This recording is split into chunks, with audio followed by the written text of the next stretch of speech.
তারা মাথায় টুপি দেখলে রোহিঙ্গা বলে, বাংলা ভাষায় মুসলিমরা কথা বললে রোহিঙ্গা বলে তাদেরকে দাগিয়ে দেয়।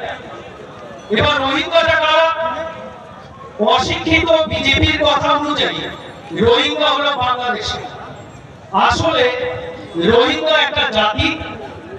আমাদের ভারতবর্ষে যেমন আদিবাসী, যেমন আমাদের বাংলায় আদিবাসী বা সাঁওতাল বলা হয়, রোহিঙ্গা মায়ানমারের একটি আদিবাসী সম্প্রদায়, যাদের এনআরসিতে নাম ওঠেনি, মানে বাপ ঠাকুরাদের কাগজপত্র যারা দেখাতে পারেনি, তারা বেনাগরিক হয়ে গেছে ওই মায়ানমার দেশ থেকে।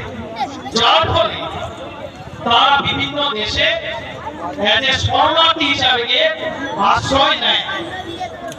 এর জন্য international refugee for high commission তারা অনুমোদন করে প্রত্যেকটা দেশে তারা গিয়ে শরণার্থী হিসাবে থাকতে পারে বা থাকার অধিকার দিয়েছে। একইভাবে আমি রোহিঙ্গাটা কেন বলছি একটু পরে এসআইআরে বুঝবেন। সেই রকমই আমাদের ভারতবর্ষে ওই মায়ানমার থেকে রোহিঙ্গারা আশ্রয় নিয়েছে আছে শরণার্থী।